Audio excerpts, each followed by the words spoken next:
teacher from Britain who gave classes to Alfonso the kitten. But he didn't like reading, he just wanted feeding, so he munched up what Lucy had written. Alfonso is the name of my cat. Now, there is something inherently satisfying about rhyming words, isn't there? Apparently, it makes our brains really happy when they hear the sound patterns that occur in rhymes. Now, we do this a lot in English, especially to say something in a light-hearted way. For example, holy moly, there are a lot of examples. Holy moly is an interjection showing surprise.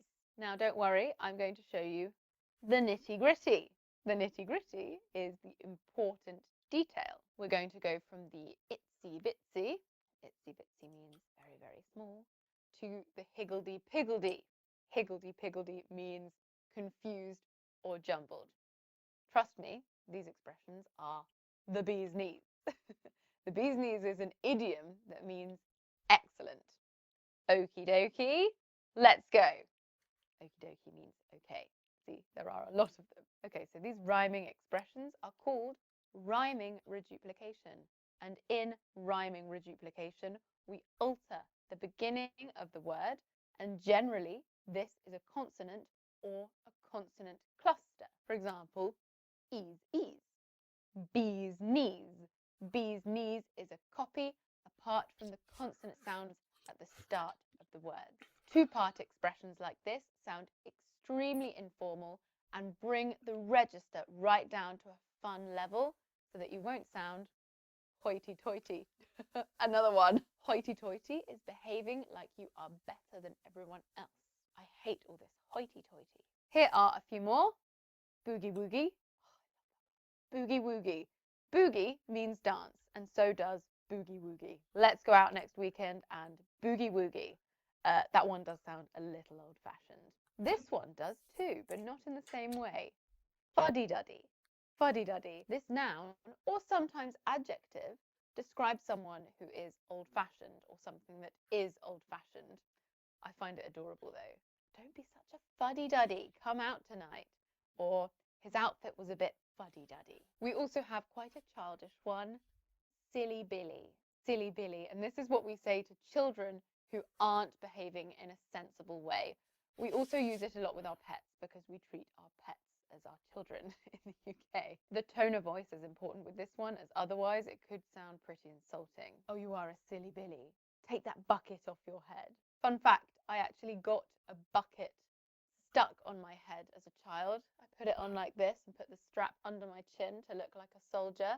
I was definitely a silly Billy. It had to be cut off and it was my favourite bucket. In fact, I don't think I've recovered. Another, hocus pocus. This is silliness or magical activity often used to trick someone. Just be honest. Stop all this hocus pocus. Often wizards will say it before casting a spell. Hocus pocus. She's disappeared. We also have lovey-dovey. This is a romantic adjective for people who show PDAs. PDAs. These are public displays of affection. Mum and Dad are far too lovey-dovey. They're always holding hands. Another you might come across, not so common, helter-skelter. This is either a type of slide that goes all the way around like that. You'll find it in a playground, or an adjective to describe hurrying and confusion. We had a helter-skelter journey to the show. We also have one that I love to say, namby-pamby. Namby-pamby. This is an adjective meaning weak, feeble, maybe excessively emotional, and it's a bit cruel, to be honest. What a namby-pamby idea. It's really insulting. Willy-nilly is one that I use all the time. And this is an adverb to describe doing something in an irregular way. The new agency just sends its proposals willy-nilly. Yeah, if you do something willy-nilly, it's without planning or organization. It's in a random, chaotic way. Don't just do it willy-nilly. Think about it first. We also have jeepers creepers. Jeepers creepers. And this is an exclamation showing surprise or shock. And I'm pretty sure that it comes from avoiding saying something blasphemous, avoiding saying Jesus Christ, because we have Jesus Christ, jeepers creepers. Some people want to avoid that. It's quite a nice one to use. Jeepers creepers. Knock on the door before you just come in next time. Now, let's move on to the topic of nicknames. British people quite like assigning nicknames to each other, and we love them even more if they rhyme. So you could have a Steady Eddie, Handy Andy, Merry Jerry, Bonnie Johnny, Smiley Kylie. I'm often called Juicy Lucy. It really works well with two-syllable names. Here's a challenge for you. Can you think of a rhyming reduplication for your own name or a British name that you can think of? Preferably your own name, but some of them might be quite difficult. I'm thinking Mohammed doesn't really rhyme with much. Maybe you could go with Mo. Now, anyone can make rhyming reduplications about anything, and there's a really common format. It often happens by replacing the first consonant with w in the reduplication. It's very childlike, as you can hear. My friend Jenny Wenny wrote a bookie wookie about a doggy woggy. There's another challenge for you in the comments section. See if you can write a childish sentence using this W consonant sound. It's your homework won't work. Okay, one more thing I want to cover. Rhyming schmiming. Rhyming schmiming. Why do we say things like that? This is called schm reduplication. I repeated the word rhyming, but I replaced the first consonant with schm, rhyming schmiming. I used it here as an intensifier to make the concept more memorable. Here we have some more. Money shmoney. This kind of means like money's not important or money's no object. Homework schmomework. If I heard this, I'd think that the speaker was implying that there are better things to do. We also have bored schmored. This is sort of confrontational. It's like saying, I don't believe you. You aren't bored. Well, you don't have to be bored. Schm reduplication originated in Yiddish, and it's generally used to indicate irony, sarcasm, skepticism, to be dismissive, or as an interjection. It really depends on the context and the... Кстати, ведь и в украинском и в русском такая штуковина ведь тоже есть. Yeah. intonation, and it's very informal. Do not use this in a job interview. I thought it would be valuable to mention it because you do hear it in a lot of movies, especially ones based in New York. You might hear people saying, I feel fancy schmancy today. Bit of emphasis there, fancy schmancy. Okay, that's it for today. I really enjoyed this lesson. It's fascinating. It's such a fascinating topic to me. I like helping you to understand why we say and use certain things. Don't forget to check out LanguaTalk. Remember that once you've booked your first paid lesson on LanguaTalk with your perfect one-on-one tutor, you can forward... Окей. Как-то в общем вот так. Okay. Have you remembered anything? Something. Okay. So what do you remember? What phrases do you remember from here? Yes. Okay, but if seriously.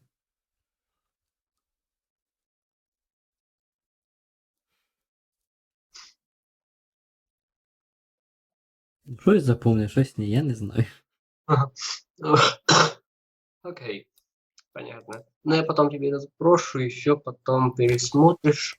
Может, что-то себе запишешь даже, и потом попробуешь вот с этим вот составить предложение. Будет вообще шикарно.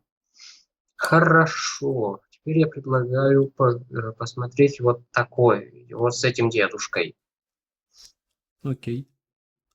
Hi there, this is Harry and welcome back to Advanced English Lessons with Harry, where I try to help you to get a better understanding of the English language. Today's lesson is all about adjectives. They are advanced adjectives. I've got 20 of them which will help you to improve your vocabulary. As you know, I'm a very strong advocate of one-to-one lessons. They're a really great way to help you to improve not only your vocabulary, but also your conversational skills. And the best platform out there is Preply. Preply help you to learn lots and lots of different languages, not only English, but I. So the first one is affable. Affable. Somebody who is affable is somebody who is easy to get on with, a pleasant person. They don't cause stress. They're very likable and they like to please people, but they are good fun and they don't get stressed too easily. Okay, so affable. He is an affable man, always willing to stop and talk. So here we are using the word affable to describe somebody who is pleasant, easy to get along with, likes to stop and talk, likes to help people, affable. Or, for example, the bar manager was very affable and knowledgeable. The staff gave us great service and attention. So again, here we're using the word affable as an adjective to describe the pleasant, friendly barman in the bar. Okay, so it's always good to get welcomed and somebody who knows about the beers and everything else, but also they're friendly and they're not pushing you to do this or that. They're just very, very friendly, easy to talk to, affable. Second word, affluent. Affluent. Affluent is to do with wealth and generally people who are well off or have more than the average person. People can live in affluent areas of a city. This is an area where the price and value of the property would be a lot higher than the average property in that city. A person themselves who is affluent may have a nice cash balance in their bank account. They probably have a very good salary, good car, and generally don't have any problem with finding cash when they need it. Okay, so affluent. Children coming from affluent families are less likely to get into crime or other antisocial activities. So here we're using the word affluent to describe children who come from affluent families, who come from well-off families, that perhaps they get a better education and understand what needs to be done and what they should be doing to stay on the right side of the law. Affluent families. Most affluent countries and cities invest heavily in bigger and better designed roads and motorways. So those affluent cities and affluent countries have a better infrastructure, a more widely developed infrastructure that will help to attract new industry, jobs, and the city and the country gets more and more affluent. So affluent, everything to do with the wealth, the value, the standard of living of the average person in that city or country. Our third word is deprived. Okay, deprived. Now, deprived usually means that somebody doesn't have as much as other people. Okay, perhaps they didn't have as good an education. Perhaps the parents weren't working and the level of income coming into the household was quite low. So they missed out on good food. They missed out on entertainment. They missed out on better quality clothing. So they would be described generally as being deprived of things like that. Okay, so you've got to make sure that you understand what that word deprived means. So I'll give you a couple of examples.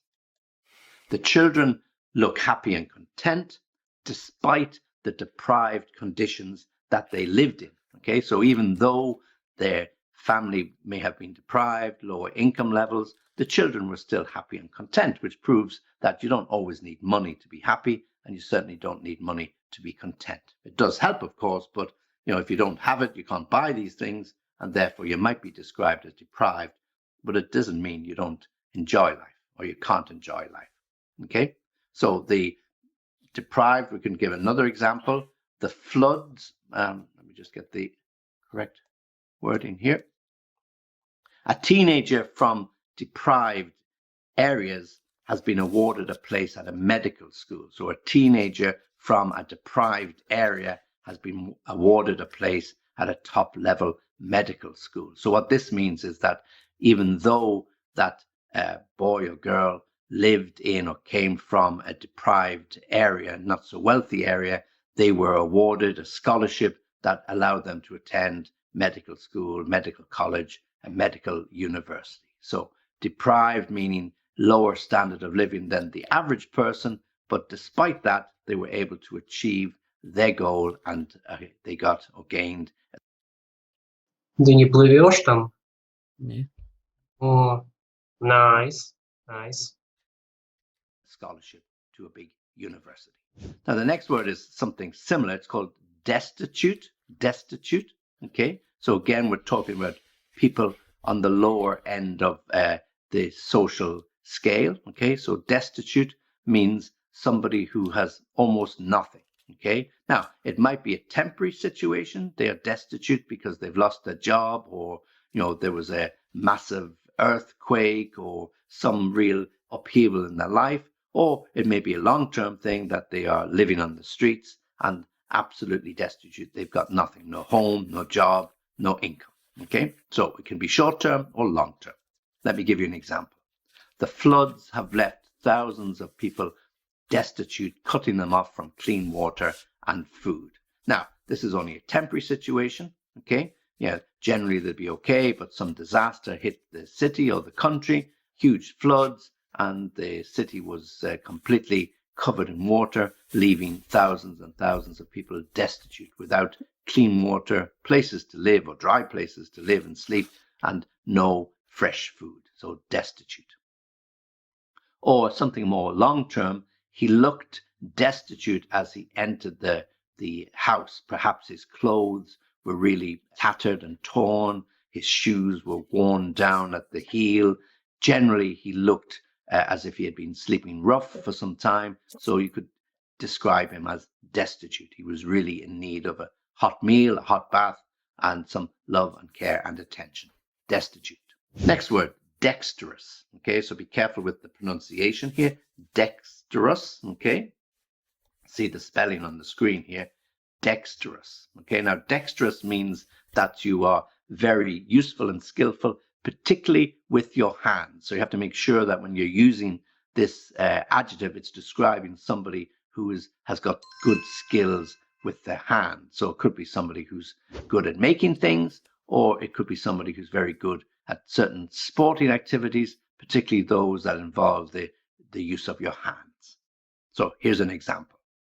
In order to be the next Michael Jordan, you have to be dexterous in basketball, meaning you have to have lots of skills, but particularly with your hands, quick hands, fast hands, skillful hands to pass the ball, score a basket, or drop the ball into the basket, whatever you have to do, pass it to your opponent or your colleague. Okay, so in order to be the next Michael Jordan, you have to be dexterous in or at basketball.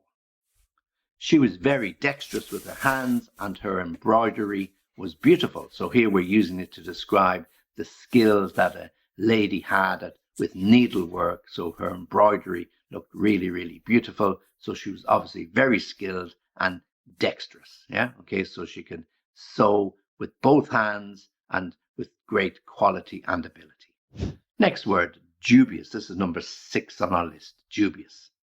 So when dubious is doubtful. Okay. When you're dubious about something, you're not really sure that you believe in whatever you're being told. Yeah. So somebody gives you a story or gives you some information, but you are dubious about how truthful that information is. So dubious means to be doubtful or unsure whether you can believe what somebody has told you. These claims are dubious and not backed up by science. So somebody could be making claims about life on Mars, life on the moon, wherever it might be, but whatever claims he or she is making, they're not backed up by science. So these claims are dubious. They are doubtful. You can take them with what we call a pinch of salt. She was very dubious about the idea, but they convinced her that it would be a success. So perhaps there was some product going to be launched or some new business that they were thinking of getting into, but she was a little bit dubious as to whether it would be successful. But finally, they managed to persuade her to think the way they were thinking and go ahead with the plan. Okay, so that's dubious. Now, I've given you lots of words, and in all of my lessons, there are lots of additions. So we've covered 6, and here's number 7. Number 7 is the word elaborate. Okay, elaborate. Now, something that is elaborate is usually very well or very highly decorated. Okay, now it could be a thing like a cake, it could be a dress, or also your language could be very elaborate. So you use lots of fancy words or big words or words that other people that don't normally use, okay? So elaborate is something that's very well decorated. So it could be, as I said, a dress that's elaborate with lots of jewelry. It could be a birthday cake that's elaborate with lots of colored icing or candles or some decorations on the cake. Here's my example. They made elaborate preparations for his visit. So perhaps the new King Charles III of England was visiting a country, so they made elaborate plans for his visit. The red carpet, the golden carriage, the horses, the military, whatever it might be, to welcome the new king. So very elaborate preparations, an elaborate preparation of a dinner or a ball that evening to welcome the king and his queen officially to this particular engagement. So there's lots of music and lots of dignitaries, ambassadors, and all sorts of people invited for the gala dinner. Living in France will make you addicted to elaborate dishes and the occasional glass of wine during lunch. Excellent. Okay, so an elaborate dish, not just a plain sandwich or toasty, but some nice, decorated, really interesting food to have at your lunchtime. That will be very, very tasty. And of course, that beautiful glass, only one glass of red wine or white wine if that's your preference. So an elaborate lunch. Next word is evocative. Okay, just and be careful with the pronunciation. Evocative. Okay, something that is evocative is something that generates or creates feelings or very specific images. Okay, so it could be the music could be evocative. The images from pictures, photographs could be very evocative. Even language can be very evocative. So it generates or produces these very strong or deep feelings or images. The music was evocative, especially at the beginning of the play. All of the photos that appeared in the magazine were very evocative. Okay, so they really got people thinking, and that was the intention of the photographer, was to get you thinking, get you to understand what he was trying to generate or what message he was trying to get across with his photograph. So very evocative, so to generate deep feeling. Next, far-fetched. Far-fetched. Well, something that is far-fetched is something that is a little bit out of this world, literally, or very, very hard to believe, or a story that you just couldn't imagine to be true. Children often tell stories that are very far-fetched. They had a dream about somebody coming from the moon, or they had somebody coming deep in the forest, looked quite unusual or scary, some far-fetched idea. The story I read on social media was a little bit far-fetched, very hard to believe, and to understand that could really happen in this day and age. There may have been some truth to it, but it may well have been told in a way just to create some interest in the social media or the podcast, whatever it might have been. So the story I read on social media was a little bit far-fetched. I found it very hard to believe. Many thought it was a far-fetched idea that would never work, but they have again proven everyone wrong. It was a great event. So perhaps they decided to have some special Christmas event, some Halloween event, or some special festival or celebration, and the ideas to celebrate were a little bit far-fetched, not the usual type of celebrations they have, and everybody thought they got it wrong. But as they proved, they were right. People loved it.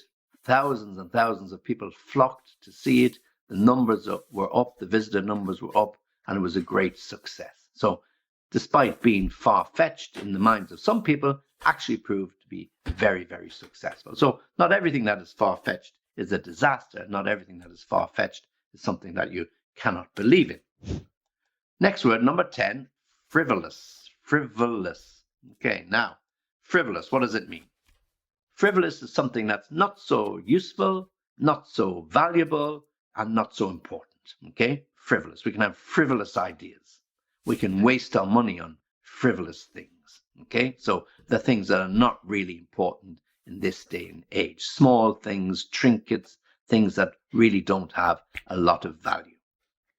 Rich people spend money on frivolous things. Rich people like to spend money anyway because they have it, and often they spend it just because they have it, and the things they use can be easily and readily discarded. So they can buy it today, throw it out tomorrow. Frivolous things.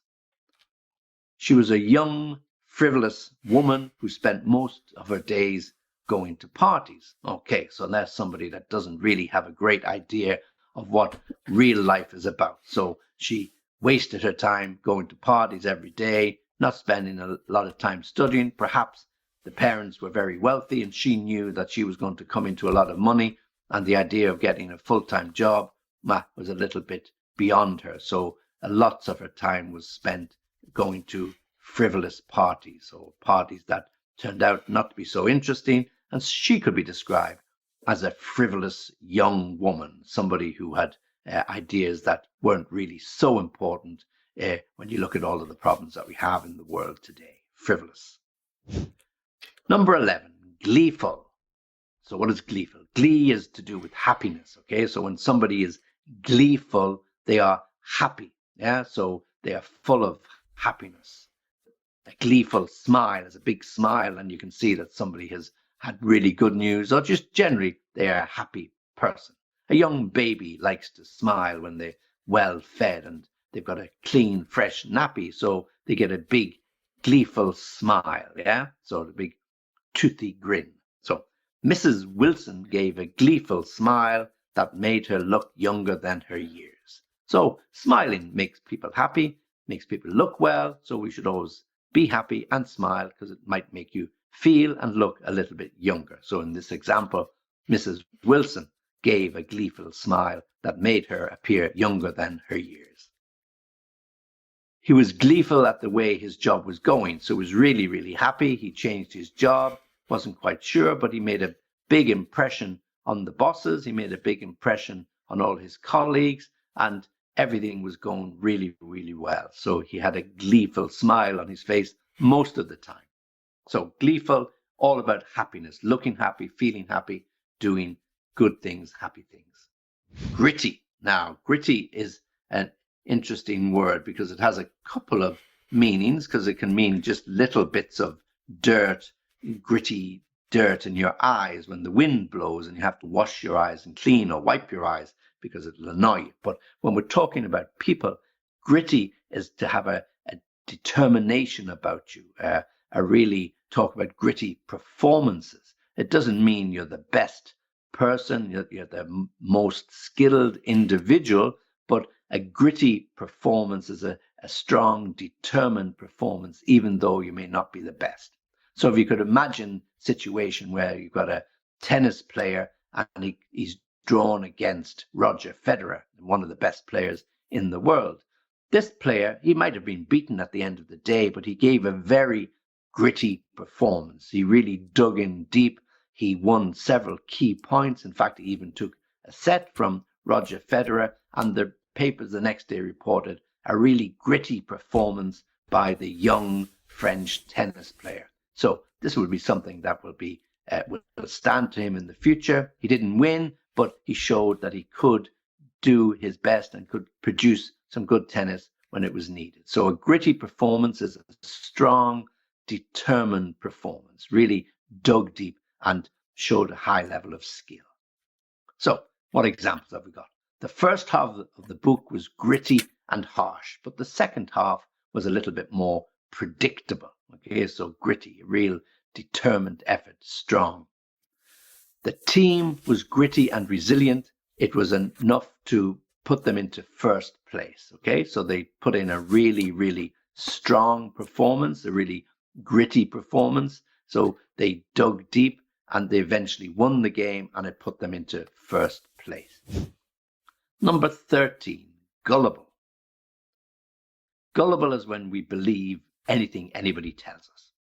It's similar to the word naive. Okay, so somebody is gullible, there's a good chance no matter what you tell them, they will believe you. So usually when we are young, inexperienced and naive, we tend to be a little bit gullible. But as we get older, we understand. Yeah, hopefully we understand. So here's my example. He was gullible enough to believe that they were doing him a favor. So perhaps they weren't doing him a favor, they were doing themselves a favor, but it looked like they were helping him, and he was gullible enough to believe it. So he went along with the idea. Scammers use gullible people to make money. So if you're a little bit gullible and you get that email from somebody looking for your bank details, and if you're unfortunate enough to believe it, you'll send the details and you're going to lose some money. So scammers get their money by hunting and looking for and finding those naive or gullible people in society. So you have to be really, really careful why anybody is asking you for your bank details or your PIN code, whatever it might be. So gullible. Next, number 14, immense. Immense has now been something great, something big. Okay, so something can be of immense value to you. It might not have a real value, but to you it has immense value, perhaps if it was left to you by a grandparent or a godparent. His contribution can be immense, meaning really significant. So all the effort he gave and the contributions he made over the years was of immense value to the company. When the company was struggling, he put in effort and pulled the company through many, many difficult situations. Okay, so immense, great, large, of huge benefit, of great value to somebody. So here are my examples. This book will be of immense value to mechanical engineers. Why? Because it will show them ways in which they have never considered their skills to be used. So it will be of immense value.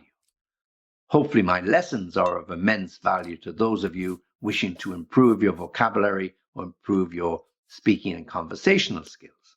Okay, so the next word is imposing, number 15. So something that is imposing is something very large, something that dominates the room, the skyline. Now, it could be a person who's very imposing, a larger-than-life figure, not only in their physical size, but also in their presence. They could be quite imposing. So a very determined and domineering chairman of a company could be quite imposing. And when you meet him, you feel a little bit, below them, subordinate to them. Okay, so you have to be really, really careful. Or a massive, huge skyscraper in the center of a city can be very imposing because everything is focused on that. So here are the examples. The large wardrobe was too imposing and made the room look really small. So you're trying to decorate your house, and somebody puts in a wardrobe into the smallest bedroom, and the wardrobe is huge, just too big for that room, and says, oh no, this is too imposing. It makes the room look even smaller than what it is. We need something a little bit smaller. This wardrobe will fit much better in the big bedroom. Okay, so it's very imposing. Okay, so for example, Donald Trump would have been regarded as quite an imposing figure, not only in terms of his personality, but often in the way he used to send his messages on Twitter or the statements that he would make from time to time. So, we could have an example. The former mayor or president is still an imposing figure in the political arena. Means even though he's not in office, he's still there and people can still sense his presence, which you can certainly do in American politics when you consider Mr. Trump. Okay, so the former mayor or president is still an imposing figure in the political arena. All right, number 16, mind-boggling. Oh, that sounds a mouthful, mind-boggling. Well, something that is mind-boggling, something that's going to confuse you or cause your mind to be a little bit confused, something that you're not able to handle or understand very, very quickly. For example, modern mathematics is mind-boggling. I just don't understand it. Literally, I don't understand modern mathematics. Mind-boggling. The government's pension reform is mind-boggling. What are they trying to do? I mean, they're trying to make it simple. They've made it more complicated. So the government's pension reform is mind-boggling. Okay, so something that causes a lot of anxiety. You're just not able to understand it, and you're really sitting there scratching your head, wondering what is happening.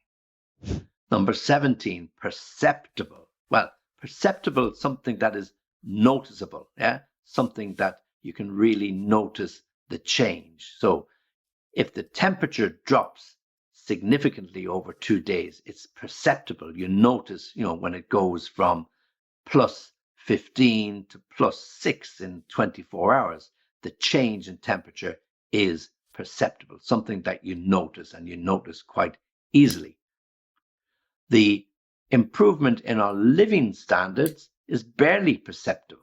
Yeah? Okay, so it means that the government have introduced some changes in the budget trying to help and alleviate some of the problems with high inflation, yet those changes are barely perceptible. You'd hardly notice the changes, even though they say they have spent billions of euros to help us. The change is barely perceptible. It's barely noticeable. Okay, so perceptible, something that you notice quite easily. Barely perceptible means, well, you can hardly notice the change. Okay, number 18. This word is petrified. Now, petrified is about fear. Okay, it's a really high level of fear. When somebody is petrified, we might say they are scared stiff. So they could be petrified of anything. They could be petrified of the dark. They could be petrified of the noise. They could be petrified of somebody or something. Okay, so but petrified means to be really, really scared. She was petrified when she heard she was losing her job. What am I going to do? How am I going to pay for my mortgage? How am I going to make ends meet? She was petrified. What am I going to tell my husband when I go home? I was petrified when confronted by a large dog when I was walking in the park. So there I was walking in the park, and this monster of a dog came out of the hedge. He looked at me, I looked at him. He didn't look so friendly. So I was petrified when I was confronted by that dog.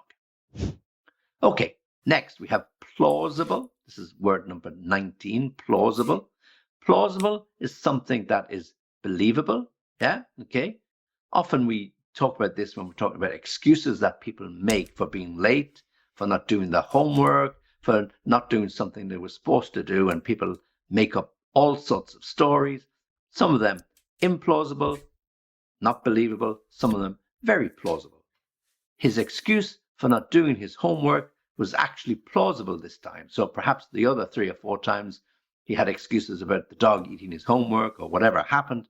This time he simply said, the alarm didn't go off, my mum didn't wake me, so I wasn't able to do my homework before I came to school. So the excuse is quite plausible. The agent's reasons for cancelling the concert were not plausible. Yeah? Nobody believed the story. So the agent's reasons for cancelling the concert were not plausible. They were implausible. Okay, so plausible, something that really, yeah, you could understand it, you could believe it, even though parts of it you might not quite believe. And then finally, we've got the word rusty. Yeah, rusty means something that needs a bit of oil, like a rusty gate will squeak when you open it. So you put a bit of oil on it and it'll open without the rust.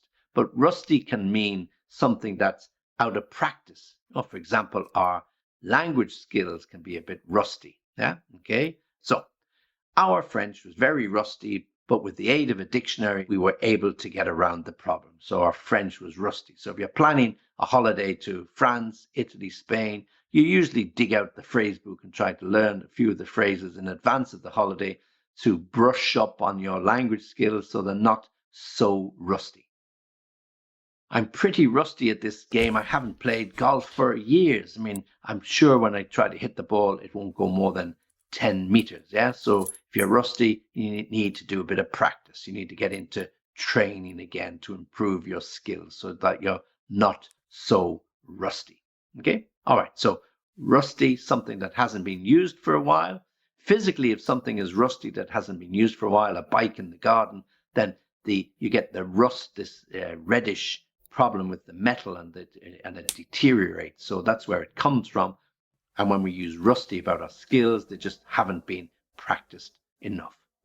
Okay, so there you have it. You've got 20 adjectives of a really high level to help you to improve your vocabulary and your speaking skills in English. So these are advanced adjectives to help you with that. As I've said before, you won't remember all of them, but try and practice some of them. Try to put them into sentences. Indeed, try to introduce 1 or 2 of them into your conversations. If you have any further problems, you know where I am. Always happy to help you. Always happy to hear from you. Thanks for listening. Join me again for the next lesson. Okay, something like this. Mhm. Okay. So, do you remember anything? Maybe. It needs to Mm, be practiced. Yeah. yeah, definitely. I definitely need some practice. So, I will share you a link to these videos. Я потом скину ссылку на оба этих видео. Поэтому... Секунду, мне кто-то звонит. Welcome back to English with Lucy. Today we are going to talk about advanced English. Our focus today is on advanced C1, C2 level verbs. If you incorporate these verbs into your daily spoken English, you will impress people, especially if you say them in a very natural, nonchalant way. Now, some of you may be thinking, what is C1? What is C2? Which level should I be working towards?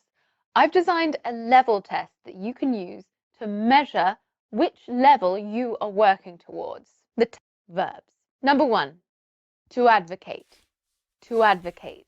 This is to publicly support or recommend a particular policy or action. An example, the celebrity uses her social media platform to advocate for a more sustainable future. Or the politician advocated for greater economic equality for all citizens. Number 2, to amplify. To amplify. This is to make something louder or stronger, to increase the effect or impact of something. The megaphone amplifies the speaker's voice and makes it easier to hear. Or the digital marketing campaign amplified the reach and impact of the brand's message. Number 3, to articulate. To articulate. This is to express or explain something in a clear and effective way, or to pronounce words clearly and distinctly. For example, the public speaker articulated her vision for the future with passion and conviction. Or the language learner is practicing articulating difficult sounds to improve her pronunciation. Number 4, to comprehend. To comprehend. This is to understand the meaning or significance of something. The student struggles to comprehend the complex theories presented in the lecture. Or the reader will have to reread the passage multiple times to comprehend the author's message. Number 5, to convey. To convey, and this is to communicate or express something to others. This is often a message or information. The artist uses her paintings to convey her emotions and experiences. Or the journalist conveyed the breaking news to the public with accuracy and timeliness. Number 6, to corroborate. To corroborate. A lot of ers in that one. To corroborate. This is to confirm or support a statement, theory, or finding with evidence or testimony. The witness is able to corroborate the victim's account of the crime. Or the scientist corroborated her hypothesis with multiple experiments. Number 7, to decipher. To decipher. This is to discover the meaning of something written in a bad or hidden way. We can use it to talk about converting code or symbols 1 second. into understandable language. The traveler struggled to decipher the foreign language on the menu. Or the detective will have to decipher the hidden meaning behind the suspect's cryptic message. Next, we have to differentiate. To differentiate. This is to distinguish or to recognize the differences between things or people. The sommelier is able to differentiate between the subtle flavors in the wine. Or the teacher develops lesson plans to help students differentiate between similar concepts. Number 9, to dissect. To dissect. This is to analyze or examine something in detail, often by breaking it down into its components or parts. The scientist dissects the specimen to study its internal structure. Or the literary critic dissected the novel to explore its themes and symbols. Next we have to efface. To efface, and this is to remove or erase something intentionally, so it's no longer visible or noticeable. The politician tried to efface the scandal from his public record with a new campaign. Or the storm winds are so strong that they are effacing the markings on the road. Next, number 11, we are over halfway there. Elaborate. Elaborate. I love this word. It means to add more detail or explanation to something, often to expand or to clarify a concept, idea, or thought. The designer elaborated on her original concept after receiving feedback from the client. Or, I can see you didn't understand, so I'm going to elaborate on my point. Next, we have to exacerbate. To exacerbate, and this is to make a situation or problem worse. The drought exacerbated the water shortage in the region. Or, the medication side effects have exacerbated my existing health problems. Number 13, to extrapolate. To extrapolate. This is to guess or estimate or forecast something using what you already know. For example, The Economist extrapolates future trends from current economic indicators. Or, we tend to predict the future by extrapolating from the past. Next, we have to facilitate. This means to make something possible or easier or more convenient to do. For example, the new technology will facilitate communication among team members. Or, the tutor facilitated the development of her students' skills. Next, we have to galvanize. To galvanize, and this is to shock or excite someone into taking action. The tragic event galvanized the community to come together and support each other. Or, the recent news has galvanized the public to demand change. Number 16 is to integrate. To integrate, and this is to combine or blend things together in a harmonious or really functional way. The new employee is integrating well with the team. Or, the architect integrated the old and new elements of the building design seamlessly. Number 17 is to mitigate. To mitigate, and this is to make something less harmful, less unpleasant, or less bad. You reduce or you alleviate the severity or the impact of something that's often a problem or a negative consequence. The safety measures in place mitigate the risk of accidents. Or, the environmental policies have mitigated the damage to the ecosystem. Number 18 is to perceive. To perceive. This is to think of something in a particular way or to become aware or conscious of something through your senses or intuition. She perceives that her boss is unhappy with her work because of his constant criticism. Or, the artist perceived the beauty of nature and incorporated it into her work. Number 19, we have reconcile. Reconcile. Careful with the pronunciation. It's not reconcile. This is normally used passively, and it's to make people become friends again after a breakup or an argument. It can also mean to find an acceptable way of dealing with two ideas or concepts that seem to be opposed to each other, to make two conflicting things compatible or consistent with each other. The mediator is trying to reconcile the differences between the two parties.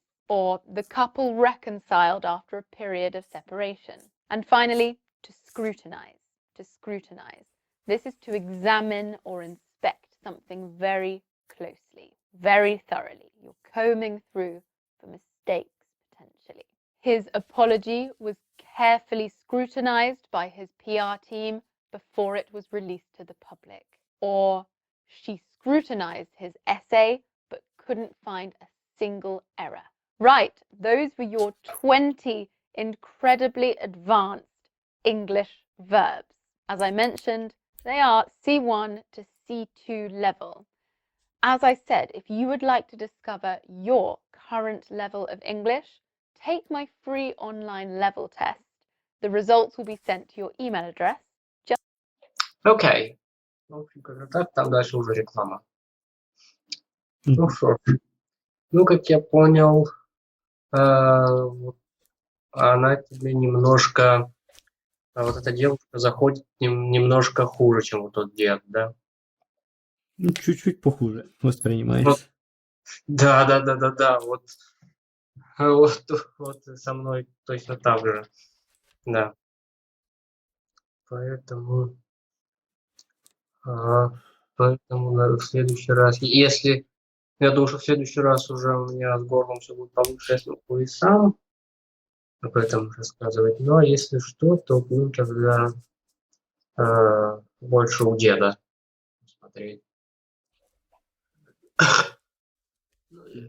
Anyway, я тоже скину. Хорошо. Да. Так, сейчас. Так. Все. Так вот, домашнее задание я даю очень необычное. Наверное, самое необычное за всю историю наших уроков. Первое. Даже не так. Окей. Вот и задание. Rewatch these 3 videos. Write down all the words, all the new words and phrases. Make from 20 to 40 sentences using them. Ну что ж, что-то вот такое. Мгм. Такого я еще никогда не задавал. Ну и еще вот, ну и вот еще бонус. Вот такой. Что это такое? Это, возможно, ты когда-то пользовался уже этим сайтом. Смотри, на этом сайте есть, на этом сайте можно слушать песни на разных языках. Там, да, там есть и англоязычные, там можно почти на любом другом языке мира. Да, суть не в этом. Суть в том, что там, в общем, субтитры к этим песням, ты вот их слушаешь, и там некоторые слова пропущены. Вот ты слово услышал, ты должен его дописать. Там вот в чем прикол.